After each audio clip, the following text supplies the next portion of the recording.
Plantxatzea da gaur egun juizioko agina bezala edo apendiza bezala. Garai baten igual beharrezkoa zan, baina gaur egun putada bat besterik ez da. Ez nago ados. Hor dakazue olako diskurso bat, belaunaldi arteko hitzarmen bate ondala, Bai. plantxa abolitzeko, zatena alpertziki batzuk, aiora. Gure belaunaldean ikurretako bat da plantxaren emantzipazioa. Plantxa erabiltzen jakitea, da burujabetza ariketa bat. Plantxa zapaltzailea da.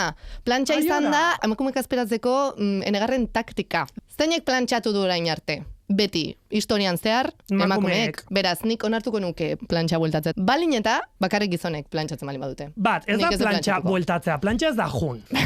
Hoi batetik.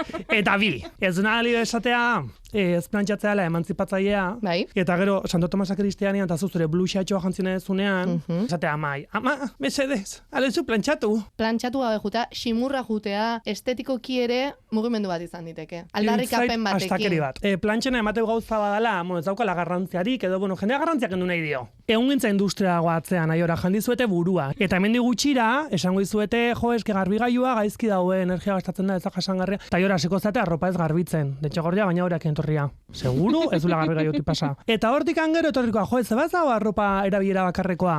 Eta hor zenatatzeira gazten, amantzio. Eta bere lagunak aiora.